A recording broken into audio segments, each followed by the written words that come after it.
Yes,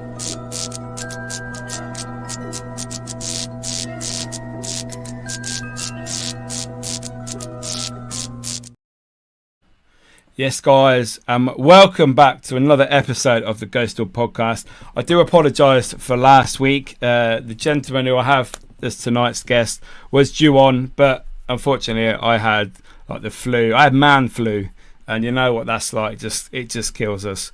So I do apologise for that. But yeah, this week's guest is one of the OG paranormal investigators. We have the ghost detective himself, Mr. Adrian Perkins. How you doing, Mickey? Hello, sir. How are you?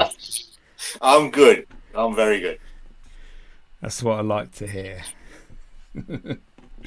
So, Adrian, for those people that don't possibly know who you are, could you just give us a little run through of what you do? And yeah, that'd be great. Yeah. What I try to do. Yeah. For the past 30 years, I've investigated and written about ghosts and spirits. And I write the Ghost Detective series of books for my sins. And I'm writing Ghost Detective 9 now, which is taking a few years to put together. Wow. Is he frozen? No, I'm all right, mate. I'm still here. Oh, there you are. Oh, sorry. Does a cash up every now and then. Yeah. So, what got you started in the paranormal? I think. Well, I think for what I do, there's two main reasons why reasons why I do what I do, and I think the first one is when I was 6 years old, I lived in a village called Weedon Beck, just off the A5 there. And I lived there, and it was 1963, very cold winter, and I'd been sent to bed for some reason. I probably deserved it, but I'd been sent to bed for some reason. And it was dark. Like I say, it was very cold. Our house had no central heating, metal frame windows, and I'm not kidding, if you had a glass of water beside your bed in the morning, it was ice. Wow. It really was that cold. And like I say, I was 6 years old, and I was laying there, and my dad had put extra coats on top of the bed for us to keep us warm. And cars went by every now and then. Obviously, in 63, there wasn't as many cars as there are today. Now, my bedroom looked straight out onto the street. So every time a car went past, I don't know whether you've noticed it, if a car goes past your bedroom or your house in one direction, the lights sweep round the room in the opposite direction. And every now and then this happened, and it lit up the screen and the room rather, and I could see everything in the room, and there was shadows and all this, that, and the other. And I thought, yeah, this is cool. And then my door opened to my bedroom, and usually that door's got a squeak, but it didn't squeak as it opened. And then this figure came into the room, and this figure had to stoop down to get into the room. And I'm only a short ass, and my mum and dad were the same.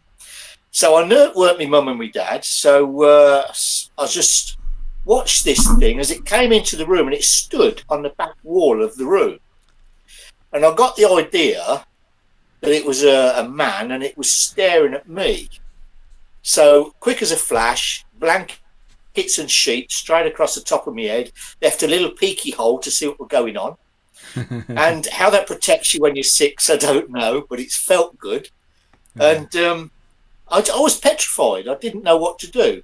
And then this thing walked towards the bed, and it got right to the side of the bed, facing the bed, and then it turned round and it sat down on the bed, and the mattress went down.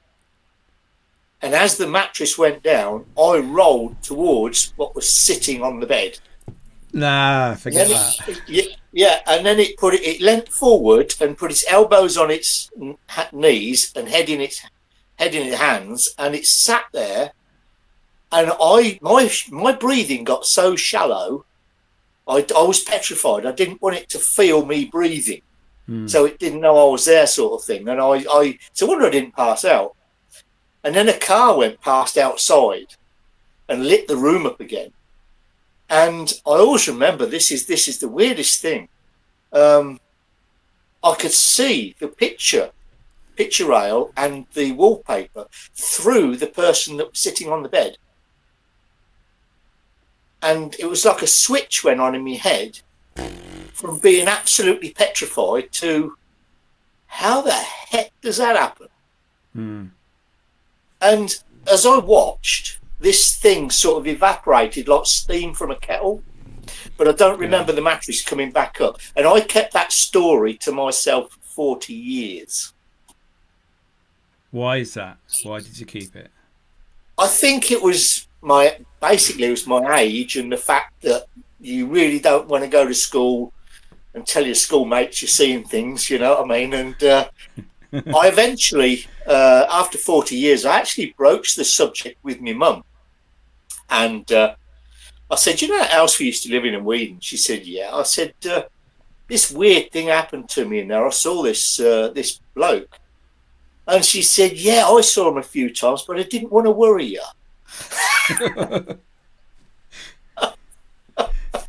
That was the first reason I do what I do. And the second reason, yeah, that's what I thought.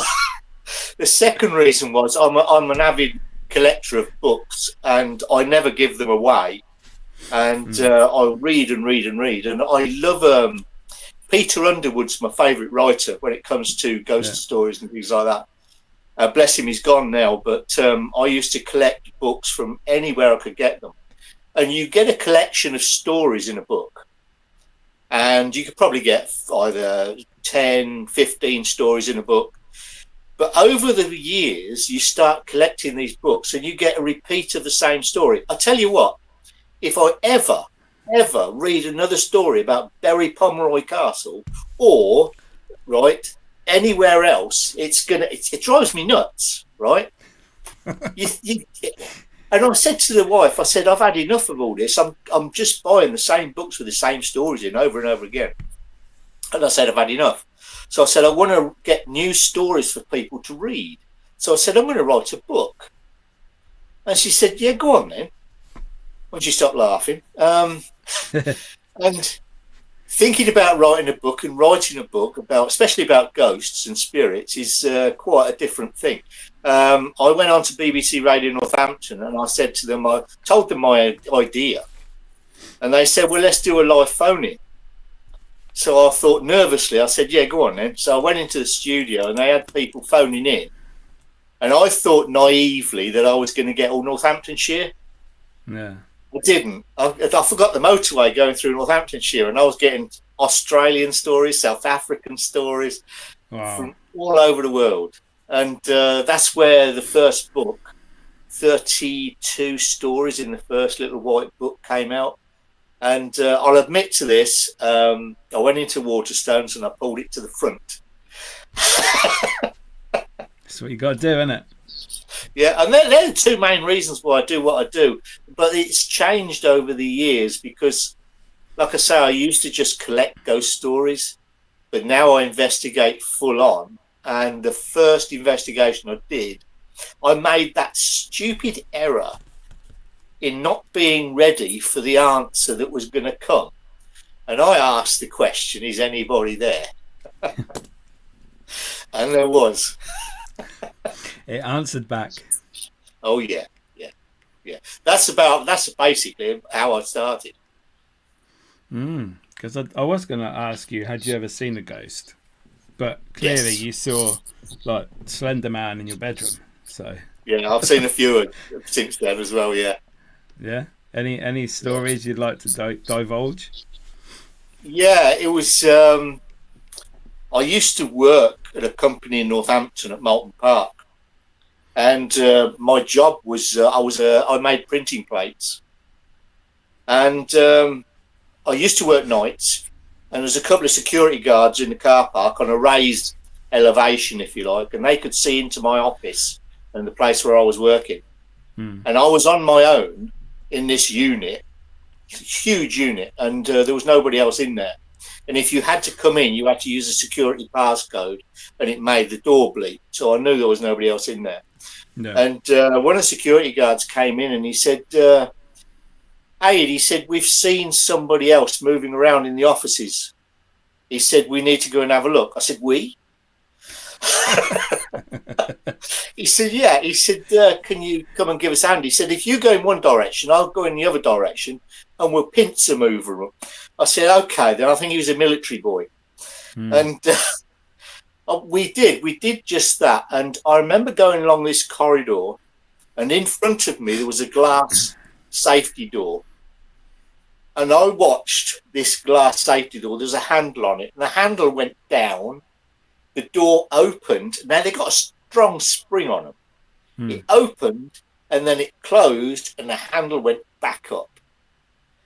That happened in front of me. The next minute, the security guard was coming down the opposite side of the door towards me, and there was absolutely nobody in there, but he could see shadows walking about and all sorts. And and I've also seen stuff. Weirdly, I've seen stuff in one of the pubs in Northampton that is now being looked after by the Church Conservation Trust, bless them. And I saw a full apparition there in one of the lower cellar. You know the one I'm talking about, the second cellar underneath the normal cellar. Oh, it has old beginning. Yes, it does. It does. Yes, and such an amazing place. Yes, definitely. Very. It sounds interesting about what they're doing to it, but I don't think any of us are going to be allowed back in there ever again. No, when I was going there back in 2010, maybe 2009. Yeah, we were there. I'd be there 3-4 times a week, and I'd take the family there for meals in the evening, and then go down in the cellar. Go up to the function room upstairs, the female toilets there. It's such an active place, that is. Yeah. Have you noticed how most pubs, the action for ghosts and spirits is in the toilets? Oh, no. It's weird. Maybe they still need to go. I'll be with you in a minute. Just got to take a leak. Yeah, that's the one. Yeah.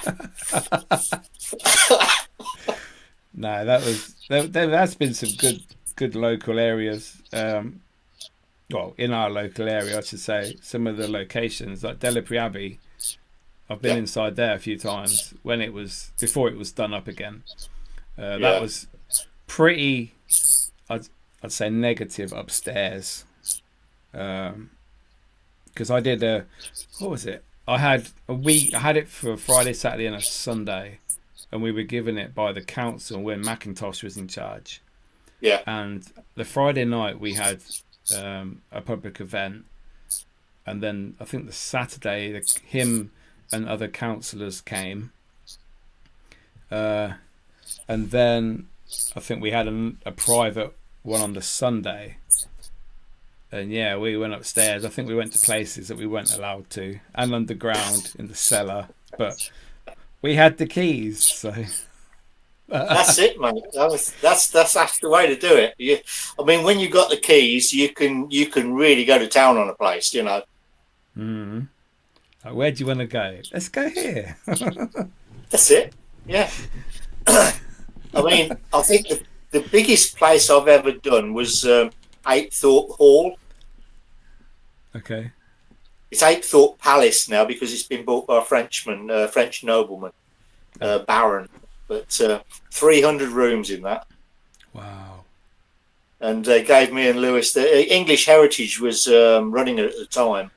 And I said what I was trying to do, and they gave us the keys, me and Self and Lewis.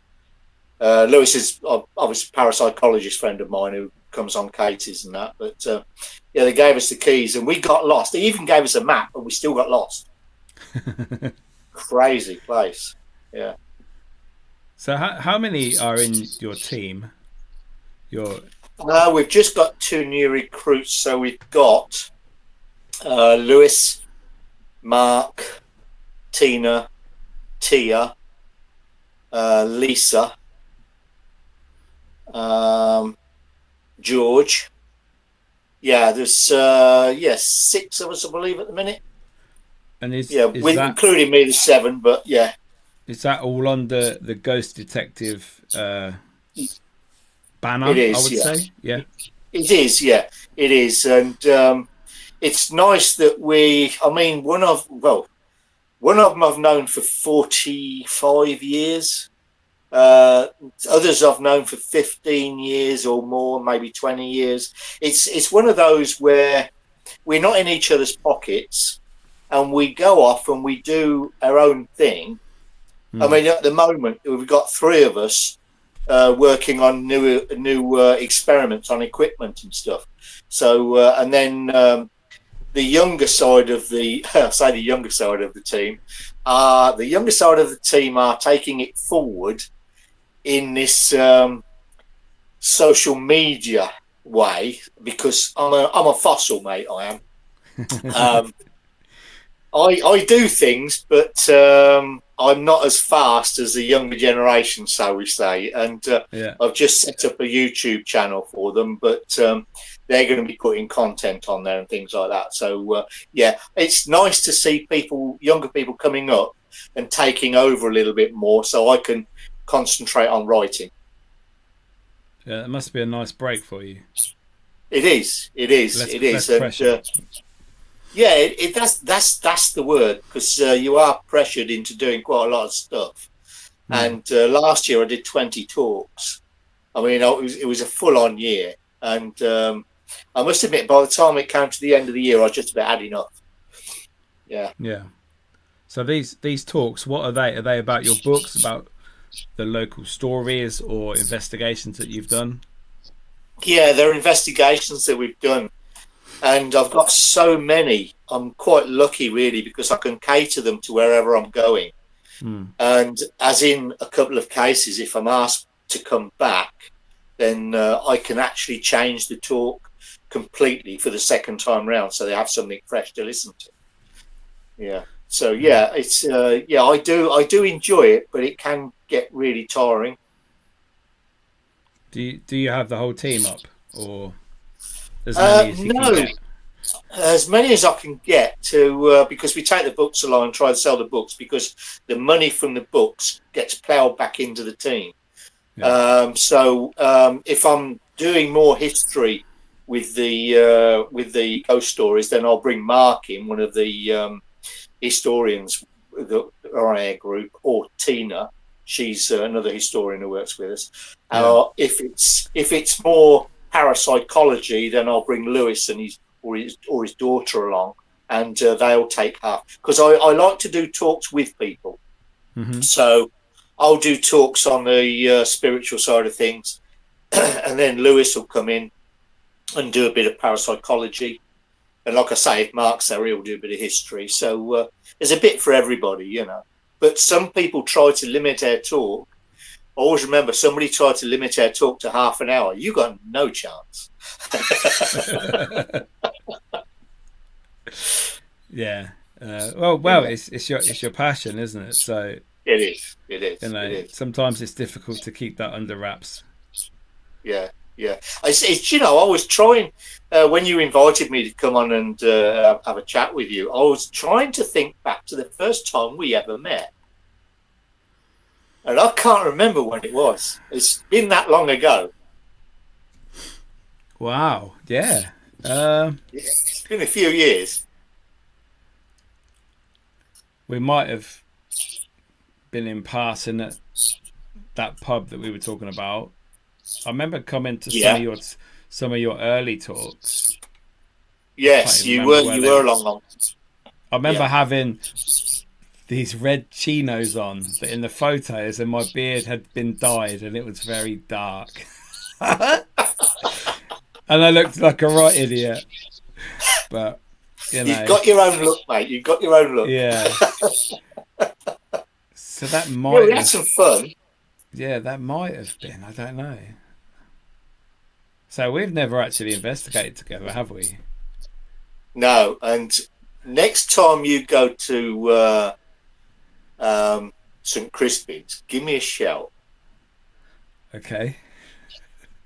I know it's a new estate and everything up there now, but I know some of the areas up there because I used to work there. Yes. This, I didn't even write this down. Crispin's, is my all-time favourite haunted location. So active, so many like apparitions. I've seen like 3 apparitions in there, full bodies, full colour, bangs, things thrown, voices. Absolutely crazy place. I love Crispin's. And you used to work there, didn't you? I did. How could I forget that? Wow.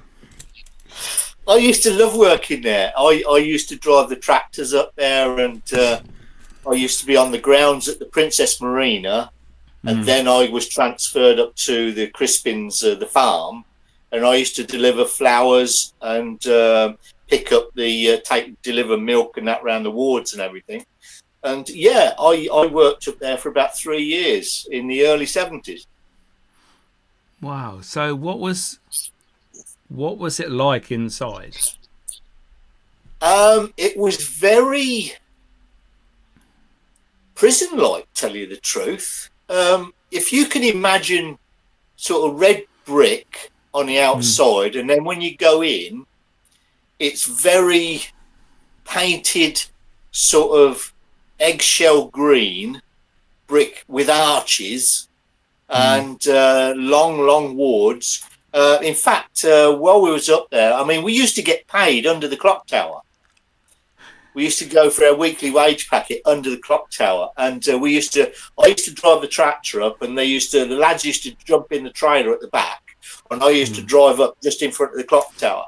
And I always remember it because the patients, they had their own shop, and they could buy, because they got they got pocket money, if you like, for doing jobs on farm or wherever, and they got a bit of pocket money, so they could go into the shop and buy a packet of cigarettes that had got 5 cigarettes in.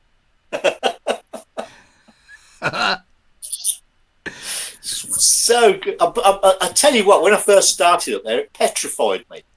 Absolutely petrified me. I was scared stiff, but you get used to the patients and stuff like that. And when we worked on the farm, we had quite a few characters that used to come down. All the patients were characters, but they were brilliant, bless them. They really were.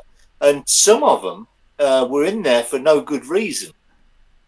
And there was this little old boy called George, and he'd been in there since he was 82, and I think he'd been in there half his life.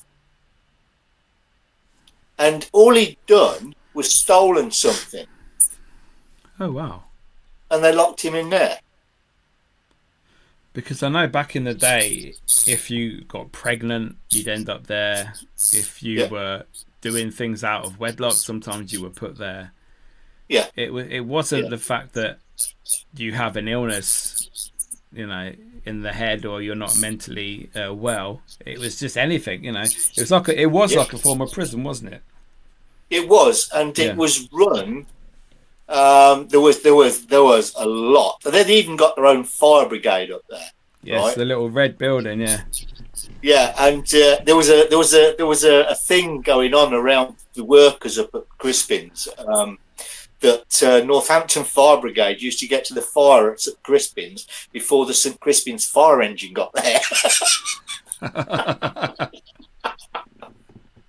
But one of the things that got to me when they started doing, I mean, I hate driving around there now because I've got fond memories of what it used to look like. And as you drive in from Berrywood Road, there's a little tiny like chapel effect just on the left-hand side as you drive round. What, the Greek one? Beyond there is a paddock. And that is where the graves were, the unmarked graves. Yeah. And we were so desperate that I was worried. I shouldn't have been worried, but I was really worried that they were going to start digging on that and building houses or something. But they've left it alone. So Yeah. Wow. So if I want to know if you could answer this question. For all the years I've been going Crispin's, under the clock tower that you go into, obviously after it closed, there is tiles everywhere. Massive room, tiled, probably like the centre room with the rooms coming off. What was that? Do you know what that was? Yes. You're never going to believe it. Was it a kitchen or a shower room? It was a kitchen. Yes, because you had all the little holes for the sinks or the taps. Yes. Ah. Yes, it was. Yeah, it was. In actual fact, if you, I don't know how, like I say, I haven't been up there for years, but I don't know how close you can get actually to the clock tower itself.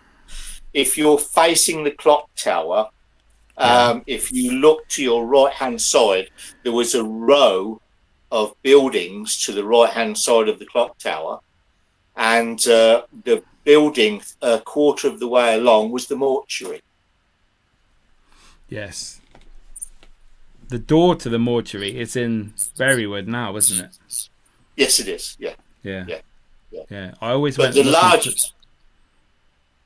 Go ahead. Sorry, yeah, I went looking for the mortuary in the morgue. Never found it. Yeah.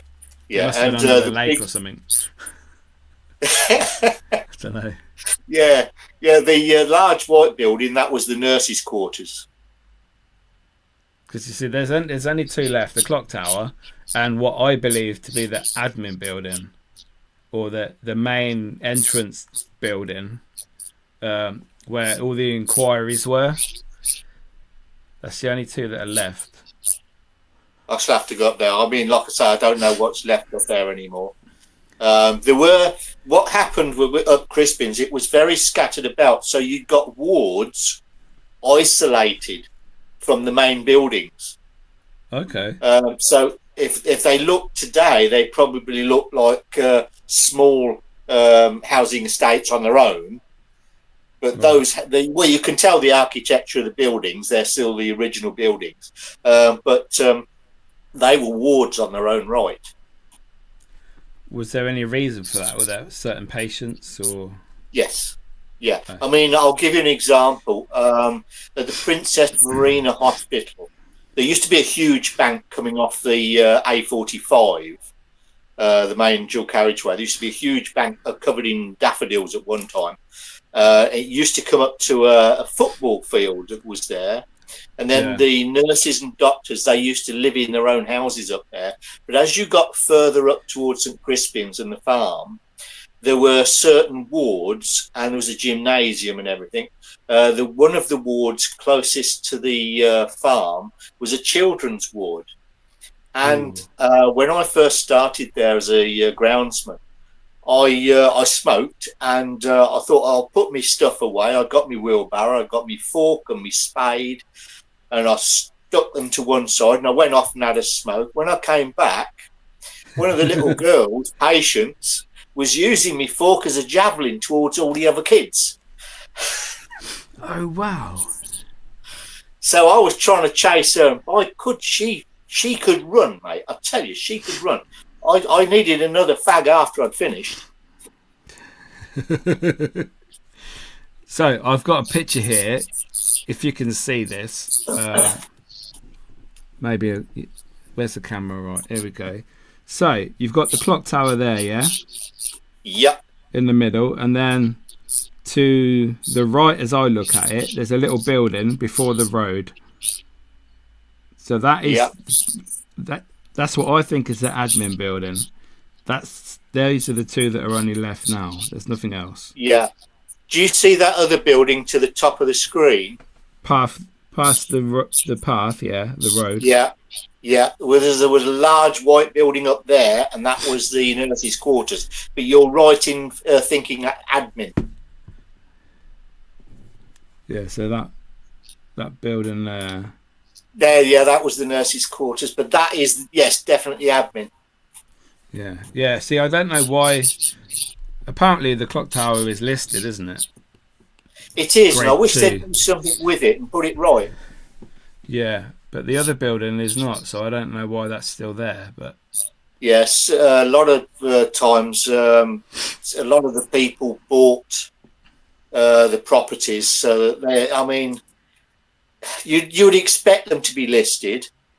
I mean, what they did to the farm was absolutely unbelievable, because there used to be Victorian greenhouses down there, and they just flattened the whole thing. The only thing that's left, I think, is the garden, the enclosed garden wall that runs up the side of the road. oh, okay. Oh, it's such a Yeah, shame. so It's such an amazing place. For me, the history, like I have real love for that site, yeah, um, yeah. and all the places and the buildings that were there. But I tell you what, we're going to have to get together, and we're going to have to go up there and yes, spend half a day up there. I was about to say that. I said we should go meet for a coffee and go up. Yeah, yeah, I'm up for that. Yeah, definitely. That sounds good. I've got a question here from Ali at Hauntex TV. Have you ever been to St John's Ruins? So Boughton St. Cemetery. John's? No, You've never been no, there, have you not? no. I've done the history of it, Captain right? Slash and all that. Yeah, I've done all the history of it and all this, that, and the other, but I've never actually been there. Oh wow. Yeah, not to do anything, as in, paranormal wise, but yeah, it's. I mean, tell you what, my favourite place to go to is All Saints Church. What, in town? Yeah, Okay. that has got some atmosphere inside it when you go in there.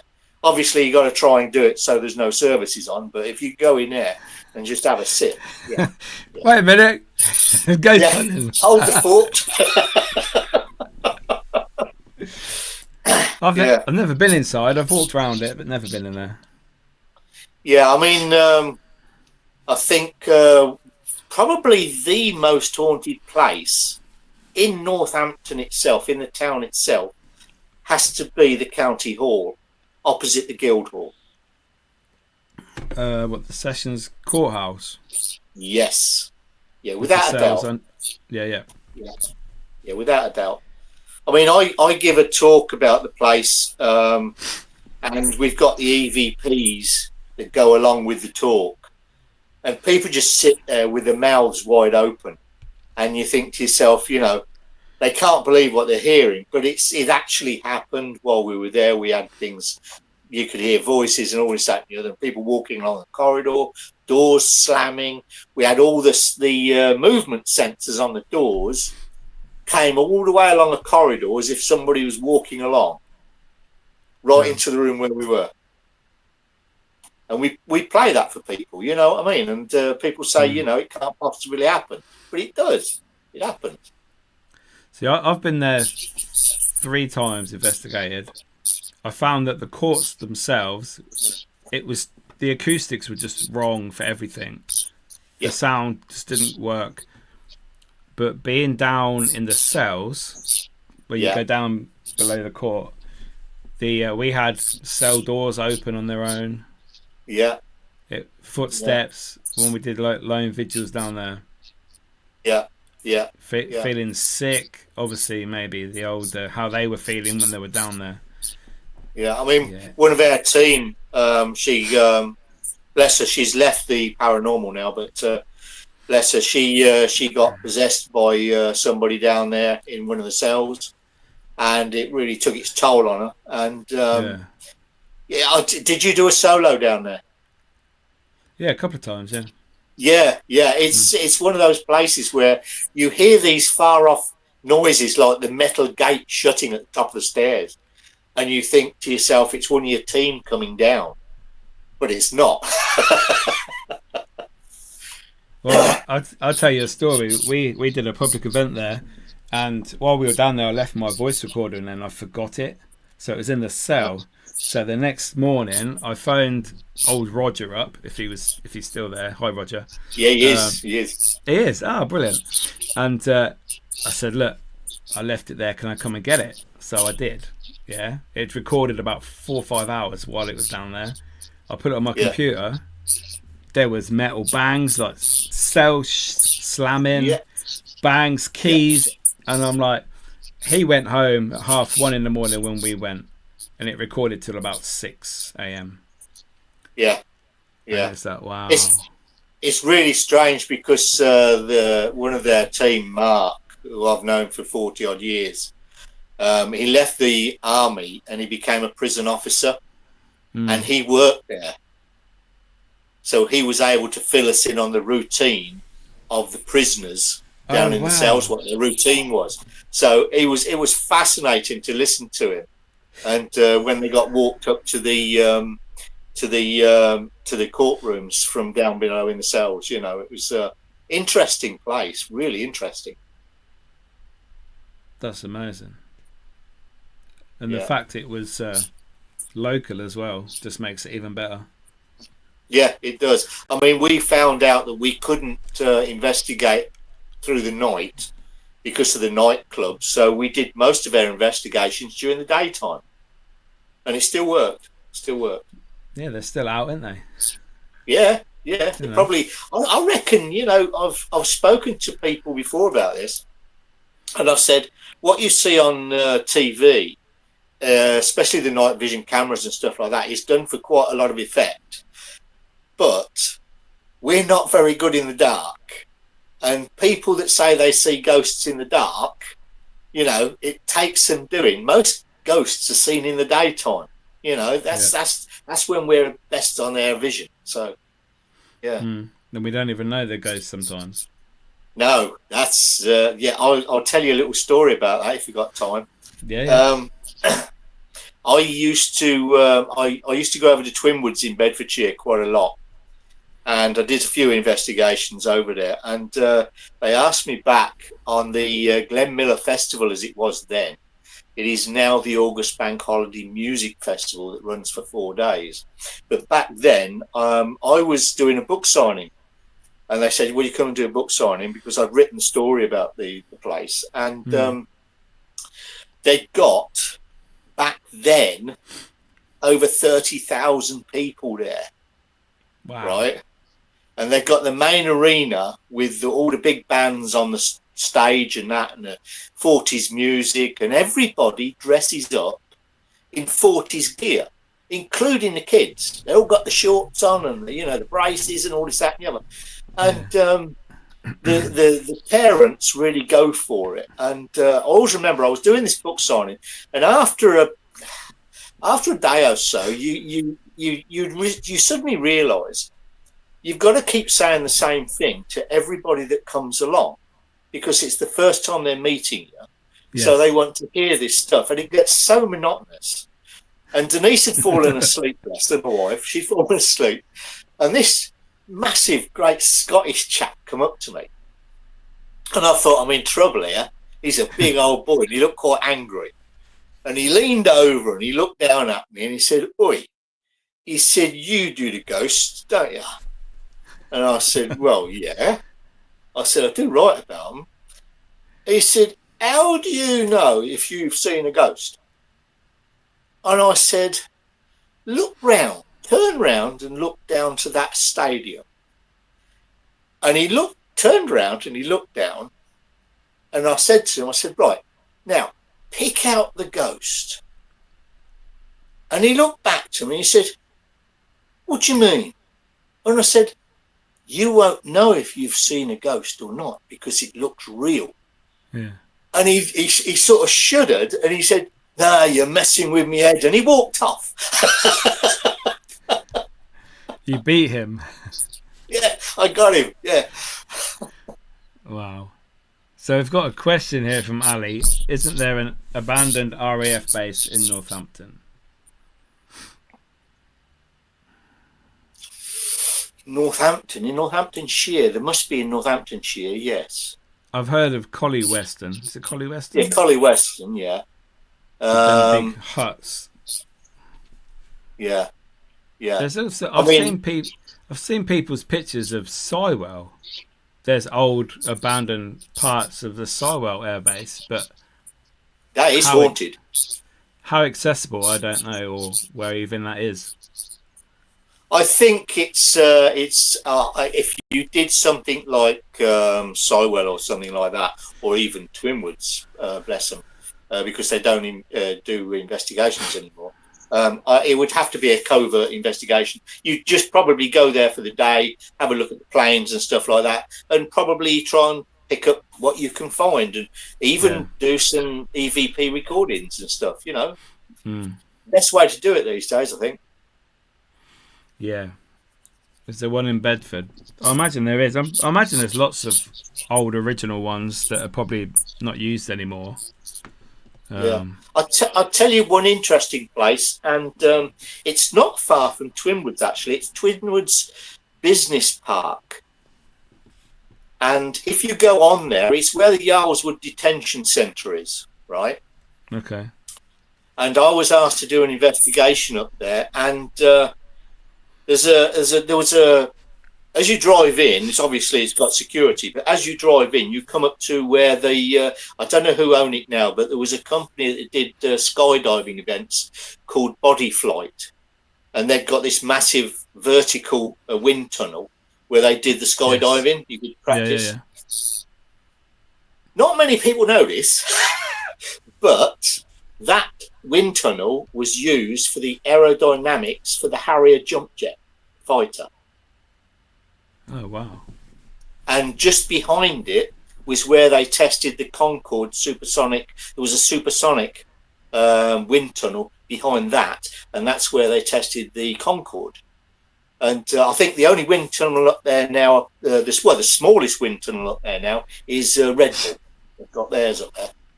Okay. Yeah. Wow. So I mean, I did an ambulance station up there. There was a private ambulance station up there, and I did an investigation up there. And it was that was a weird one, because when you do the pendulum in sand, so it writes things in the sand. Well, we put the pendulum in a locked office, and they've got there's like when you give blood, there's this double heart motif, like logo. Yeah. It's very distinctive. Yeah. Well, he like actually that, drew that. Yeah, he drew it in the sand, and that was in a locked office. Wow. And that was something that took us by surprise. And there was no end of stuff going on up there around the place as well. But you have to pick your times to go up there, sort of thing, unless you can get an invite by somebody. Yeah. Is that how you get your locations? Do they invite you, or do you mention you do books, and do you want to be in my book? Say that you do books. Yeah, if you say you do books, it opens doors. Ah. Yeah. That's a good idea. Or if you've got somebody coming along with you that writes books. Wink. Yeah. Yeah, it does tend to. I mean, I have had people tell me ghost stories, and you've probably found this. I mean, you've been doing this long enough. You probably know this as well. If someone tells you a ghost story and you record it, and when you're listening to it, and probably you're trying to write it out, you play it over and over and over again, and after a period of time, you'll start to find discrepancies in some of the stories. And you think to yourself, hang on a minute, at first hearing, it sounded good. But after a while, this story doesn't fit. It doesn't work. And you think to yourself, someone's told me that story just to get in a book. And you have to be very careful about stuff like that. Yeah, I've been invited to places where there's absolutely nothing going on, but they've invited me along for a jolly, It's just... Yeah, it's just how it is. Yeah. So Ali and Mark always do EVPs when they go to investigations, which is a good thing. It worked back in the day, so it still works today. Interestingly on that, if they go back to the old dictaphones that had the little tape cassettes. They work extremely well because they produce white noise. Mm-hmm. Yeah, the some of background today's hits. Yeah. some of today's dictaphones, the electronic ones, digital ones, are crisp and clear, but you need that little bit of white noise in the background, and you get the better EVPs. Yeah. I was out with Ali this last weekend, and we actually found a load of these old recorders in this Yeah, abandoned farm. Yeah. And and they're worth a go. all the little cassettes. It's like, shall we go? Shall we use it? Hello? Worth it. Yeah. But, you know. So Ali says, doesn't matter what time of day, if the ghosts are there, they're there. So there's no time in the non-physical world, so they don't just come out at night. They're not vampires. That's right. That's right. Yeah, nice one. Nice one. Yeah. Yeah, that is the thing. I mean, I do despair. I mean, I try not to watch programs on TV. I do try and avoid the majority of them because I end up swearing at the TV screen, and it drives me nuts. But there's one that I'm watching at the moment that I'm quite interested in. Okay. I think the Uncanny. I've been watching that. Ah, yes. Yeah, with Danny Robbins. Yeah, and I like the format. I do like the format. Yeah. It's like an in-person podcast with a TV crew, isn't it? Yeah, it's really it works. That's what's needed. Something different to come along from the so we say most haunted system, if you like, because everybody followed that system, and it needed somebody to break the mold and stop doing that and doing something else. Yeah, unfortunately, but then we have to. For me, they got me into it, so I can't. You know, without them, I probably wouldn't be doing this. To be fair. Yeah. I mean, it did heighten the idea that there's ghosts and spirits out there, but I think what's happened now is it's gone so dramatic for effect that it's lost something along the way. Not Most Haunted I'm talking about. I'm talking about a lot of the American programs now, and I just cannot watch them. I really can't. Entertainment value, probably, yes, but if you're into doing what you're doing and you're serious about it, no. So obviously we're talking about investigations. Do you still investigate the same location for more than one night? Because I remember talking to you back in the day, and you'd be there for like weeks, months at the same place, going to see if activity would happen at the same time at different times, daytime, nighttime. Is that how you still work? Yeah, I still work that way. I can spend 3 years investigating one place, and I'll go back time and time again, because now this is going to sound really strange, probably not to the people who believe in spirit, but this is going to sound strange to a lot of people, that it almost feels as though the spirits get used to you and they open up. Because when you first go into a place, you get very little, and then all of a sudden you'll go again and you'll get something else, and you go again and you get 2 different things, and then you'll keep going to these places until there's a point where you go and it's almost like a switch that gets switched on and everything starts to happen at once. And I absolutely love it when that happens, but you've got to keep going back. And one of the reasons I tell people about this is because if you're in a building, especially over a year, you get to know how that building creaks and groans and cracks and expands and retracts again. You get to know all those sounds that you can rule out. Especially Lewis and Tia, they will rule those things out. But there's things that's going on, and that increases. The stuff that's going on increases over time. So obviously, you mentioned Tia and Kieran. Do they like you provide them with evidence? Do they say nope, it's not that? This is Are they a stickler for things like that? Yeah. I mean, a lot of people, when we do talks together, myself and Lewis, I mean, they often wonder why we don't argue. Well, we don't argue because we're looking for the same things. I mean, he's still open-minded. He's a parapsychologist, but he has still got an open mind on things, enough to question things. And there are times when he will say, well, I can't understand what happened there because it's happened to him. Tia is now having stuff happen to her that she is now questioning. And it's nice to watch people who have got a firm viewpoint on something get challenged about it and see how they try to work it out. Yeah. And a lot of the times I will just smile at Lewis while I'm doing a talk because he knows what I'm going to say next, and we'll try and score points off each other. Why not? Yeah, that's what you got to do sometimes. You can't all be the same. You can't all be going to this in the same direction.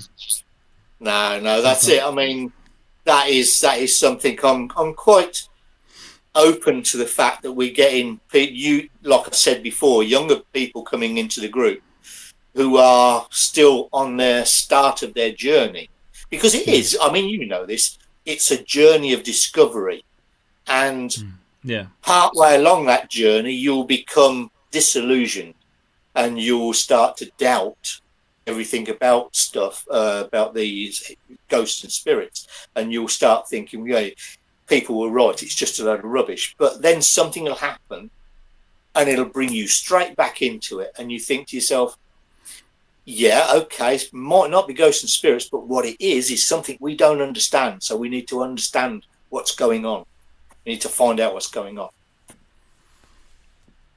Do you think there's an afterlife? Oh, yeah. Yeah. Yeah, there's an afterlife, but not... There's an existence after death. I'm probably more humanist than I am sort of Christian faith, where you go down the lines of heaven and hell. I mean, someone once asked me if I'd ever come across an evil spirit. And I said to them, when you say evil, what is your interpretation of evil? And they said, well, it's somebody who's, going to go to hell for what they do because the actions that they've done are so terrible. And I said, okay, take away religion, take away the Christian faith and everything like that, and now define evil again. And what is evil? I said it's a person's take, their interpretation of a morality. And your morality is based on how you grew up and the society around you. So saying something is evil is quite a statement to make. I mean, I did, you probably know, I did an advanced qualification in psychology. And when I speak to people and interview people, there are ways that you can interview somebody to get the answers that you want, right? And when you start talking to people about morality and things like that and how they're growing up and stuff like that, they suddenly clam up. And you think to yourself, no, you need to tell me how you feel about evil spirits or good spirits. What do you say is a good spirit? Is it a spirit with wings? They're going to go to heaven. They're very good. They do good deeds. There's a big debate, and it's a big subject to talk about, And when people say evil spirit, I've never ever met or come across an evil spirit in my life. People, I've met some dodgy people. People you wouldn't want to take home for sure. And I think that is something that, something I think about quite a lot when people are reporting what they see or they've experienced on occasions, not so much ghost hunts, but what they personally had happened to them.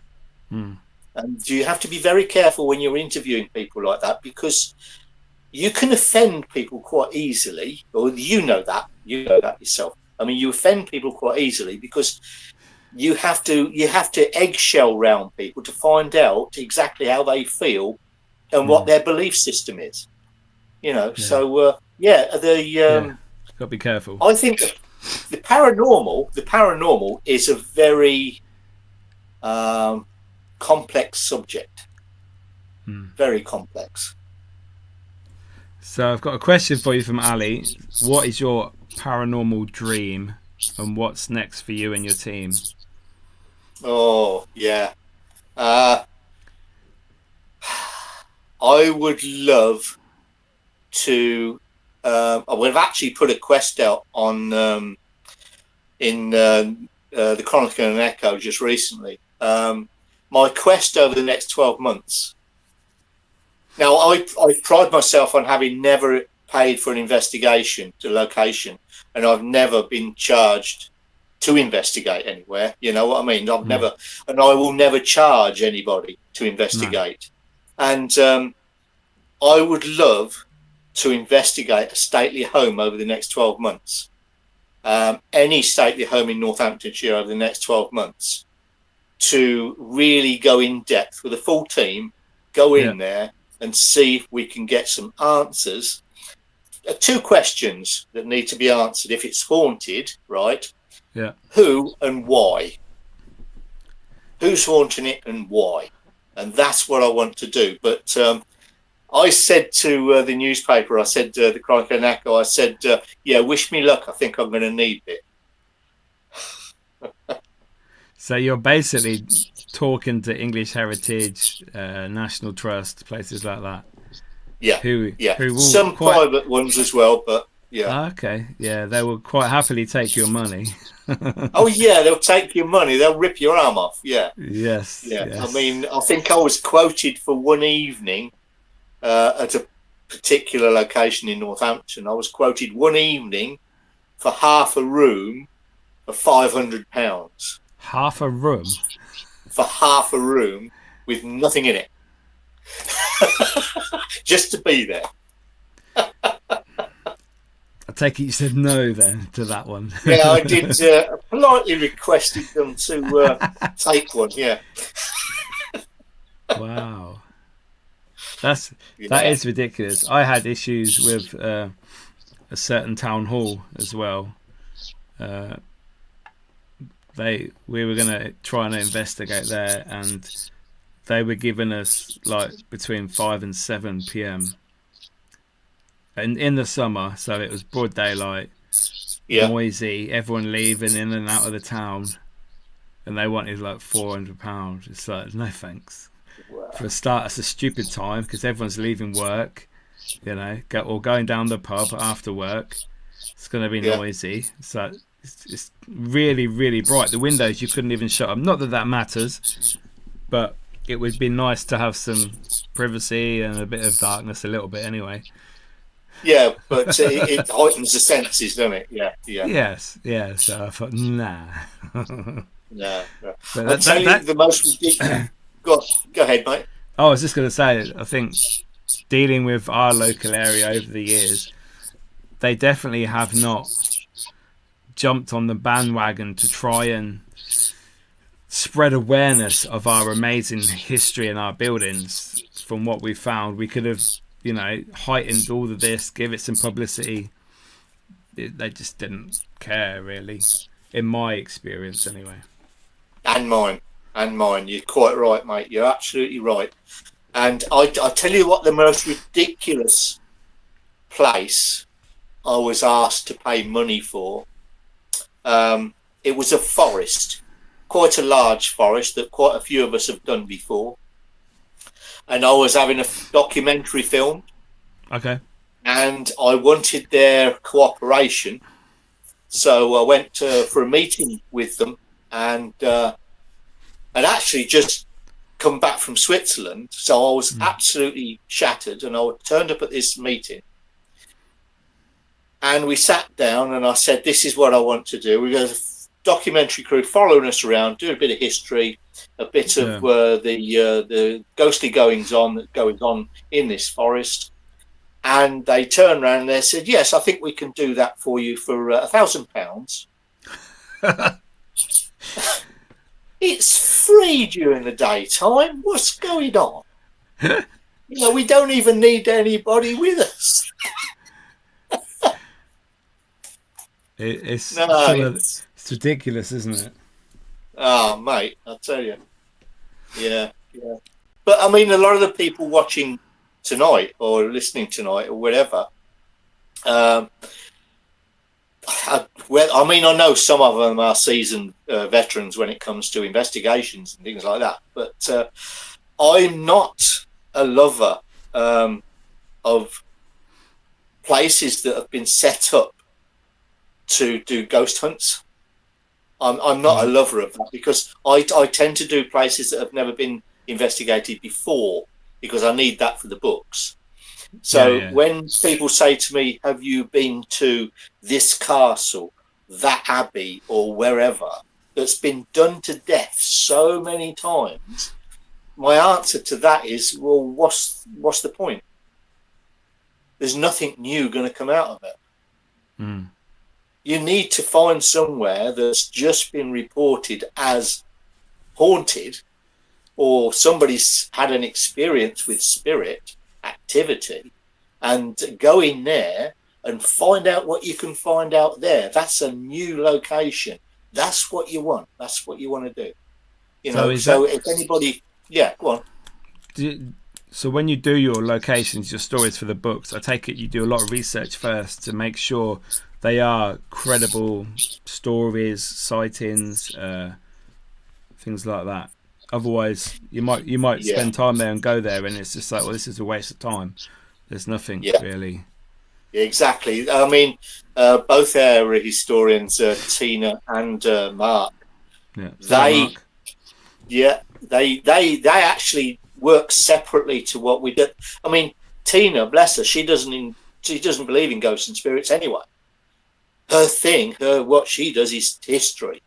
And they will go off and they'll do their history thing while we're doing the paranormal stuff. And we won't talk to each other until the end of the case. Even if that is 18 months down the line, and they've still got another 18 months to do on their history research, then we'll get together and collaborate to see what matches what. And that's the way we work. And like you said just now, a lot of the places where you go to, and it's new. So the history people will go in and say, right, is there anything back in the day that was reported? Was there an accident? Did somebody get murdered? Is there a photograph of them or something like that? They'll do all that business while we're going in and picking up what we can get. I'll give you an example. When we went into the Northampton Town Hall, we were in there for, I should imagine, on and off over about 2 years, and a large majority of that was history research, because we came out with names, Christian names, surnames, dates, and a person's age. And the historians were given that information. They didn't say anything to us. They just got that information, and then they searched through the records. And at the end of the investigation, we hit 45% of every name we came up with. Names, first, second, year, and age. We got them. And that's through people picking stuff up. That's amazing, isn't it? How you can be that accurate. Yeah.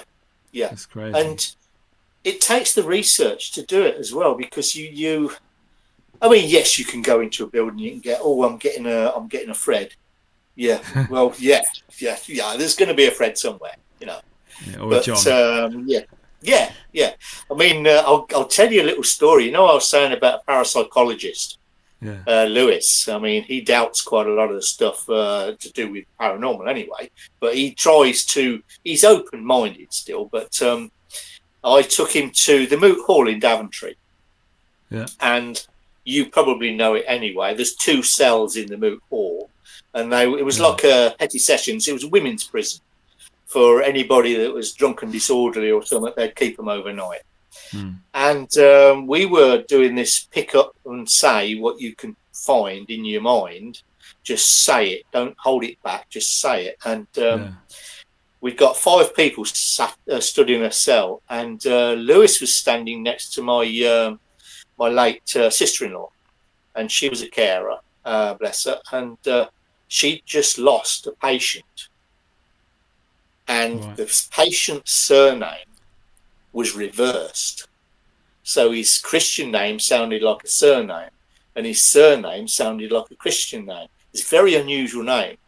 Okay. And Lewis was standing there, and he said, I've got this chap who's just passed on, and he said the name. And I said to him, I said, you've never spoken to my late sister-in-law. You've never spoken to her. And how he got that is still to this day. He's racking his brains, bless him. I hope he's watching this, because he's racking his brains, and he still to this day can't work out how he got it. That's amazing. Yeah. I love it when someone like that happens. Do you ever use mediums, like when you go out? Yes. Yeah. I tend not to do it myself. I can do it, but I'd rather not, because of things that have happened to me in the past that I don't want to go back into. So yes, we use a good friend of mine, Judy Cooper. She's one of my most trusted mediums. I've known her for years. Yeah. And she's a medium that doesn't shout her own trumpet, you know what I mean? Yeah. She's very quiet, and she goes about her own business, but she's so accurate. And she doesn't stand there struggling to find things, you know what I mean? She'll just walk around, and suddenly she'll come out with this snippet of information that is so spot on that, you know, it's, yeah, we do use mediums, but That's good. yeah, I seem to be oversubscribed in parapsychologists and historians in my group. You just put the feelers out to get some more members. Yeah, need it. Yeah. So we've got another question from Ali. When you go to these locations, do you use CCTV cameras so you can monitor activity? Yeah. I'll give you an example. This is the biggest one we've ever done. We put 13 infrared cameras out. We laid hundreds of meters of Cat5 cable to these cameras from 2 DVRs. We've got set up 2 separate units. Yeah. And I don't know if you realise that, I mean, some of the people that are watching this probably don't know this. If you use bog standard CCTV cable that you buy from the shops with your DVR or whatever, and link them together over a distance, you will lose the power. You will lose the signal. Yeah. So if you use Cat5, I believe there's a Cat6 now, but if you use Cat5 cable, you lose nothing over hundreds of yards, which is a much better cable. So that's something for people to remember. But yeah, I mean, we spent, I think it was 4 hours setting up all these cameras and laying cable in an airfield. And wow. It was nuts. But the thing is, we did actually try to use wireless infrared cameras, CCTV cameras, in somebody's house, because obviously you need an IP address to get them to work. And we were going to leave them alone and have it, you know, call us if anything happened. But the instant we left, it knocked out their internet. Whoops. So we never used them again. Oh, not surprised. Yeah, sometimes they can be a bit unpredictable. I've used them before, the wireless ones, and they're good within the same room, but after one room, they're like, the signal goes and they glitch in and out, and they're not. They're not the best. There's a lot of people. I mean, you know this, Mickey, yourself. When you go to do an investigation in a place, it's the preparation that you have to do before you start even filming. It's the preparation that people don't see, and that is something. Yeah, there's something that people don't see, and they don't understand how long it takes to actually set stuff up. Yeah, but Ali wants to know, is that cable what they use for live broadcast? The Cat5? Is that... Yeah, they used to use that for live broadcast. Yeah, but you have to get there are two types of cable. There's the outdoor cable and the indoor cable. If you're doing large areas, right, and you're traveling from one building to another, make sure you're using an outside cable, because if you know what it's like first thing in the morning, it gets very dewy and stuff like that. It can interfere with the cable. So use the right grade. Yeah. Ali, you set up you did a pilot for Help on Being Haunted. Does that sound familiar? Yeah. Wink, wink. Yeah, it does. Yeah. Somebody stole that off him allegedly. I have to say allegedly, so I don't get sued. But yeah, so he used that same sort of stuff for that as well. There you go, Ali. Little plug for you. Yeah. That's right. So because you're a storyteller, are there any stories or hauntings that had like the famous cases that you don't believe are genuine? Ooh. Or locations that you don't believe are haunted that have a hype surrounding them? Yes. Okay. I believe there's a place, it's a council house, 30 East Drive. That's mine as well. Yeah, I don't think there's anything. I think that's gone commercial. Yes. Other premises are available. Yeah. But yeah, I mean, in actual fact, Enfield Poltergeist is with me 50-50. Yeah. I'm on the fence on that one. But yeah, certainly 30 East Drive. Yeah, that's for me. There was a battlefield there, a battle site that probably can explain some of the hauntings, but no, historically there's no monks, there's no well under the house. No. All these stories, but fair play to them. They're booked out every single day for years on end. Yeah, that's it. And if it works for them, then fair play. Exactly. Who are we to judge? Yeah. So I've got a couple of questions left for you this evening. Okay. Bucket list location. You can investigate for as long as you want, anywhere in the world. Where are you going? Ooh, that's a tough one. That is tough. Anywhere in the world. Anywhere in the world. Doesn't matter the price. Anything would get you there. Okay. Catacombs in France. In Paris, yeah. Yeah, definitely there. And in actual fact, London cemeteries. Okay.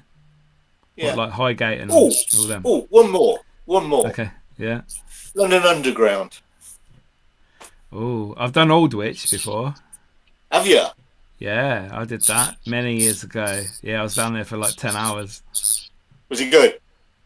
Yeah, it was good. We were on the old train that was there.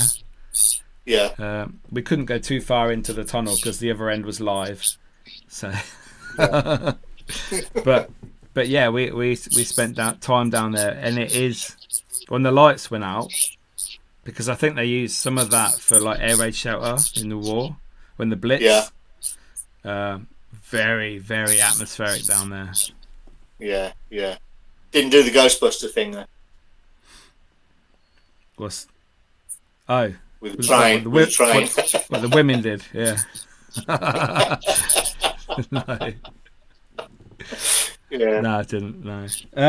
But yeah, my final question: if you could get rid of one thing in the paranormal, it's gone forever. What would it be? It could be a location, equipment, anything. Pardon? It would be the word.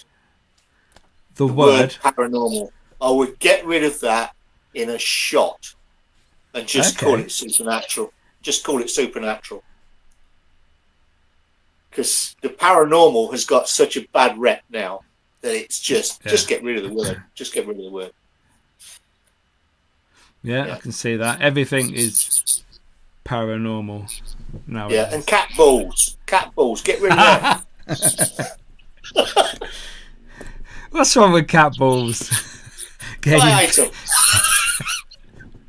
Yeah, to be fair, I did try them out for a while, and then I learned how they work and why they work, and it's like, well, there's no paranormal in that. There's no, they're just going to set themselves off randomly when the little sensor inside tilts a little bit. You don't even have to touch them when they go off. So yeah.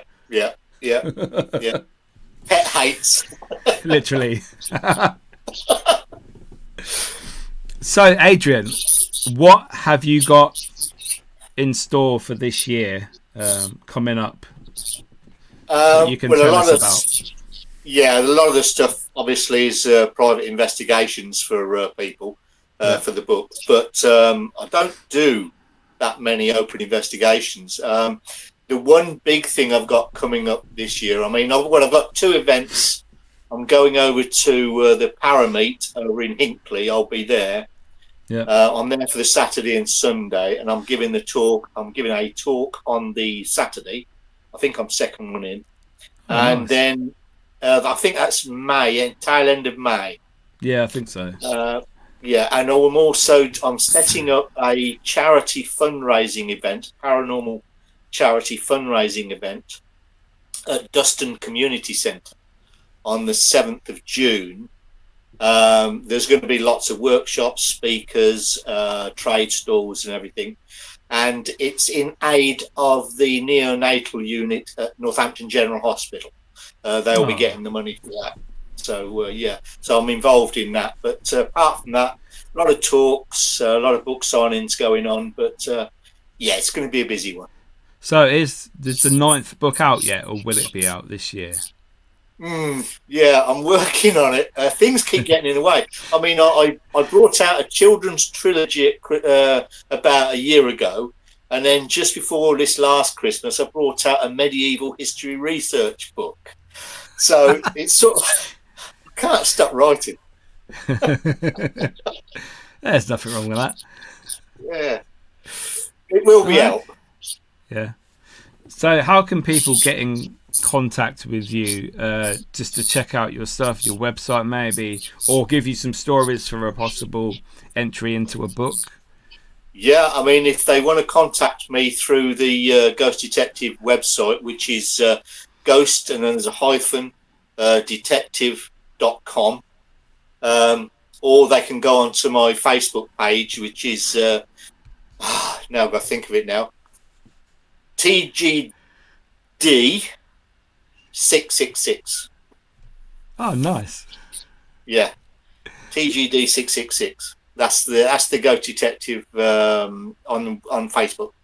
So Okay. so you can contact me either way on those, and Right. you can even just drop me a line or whatever, or if you can contact me on if anybody's got a pen handy, you can write this down.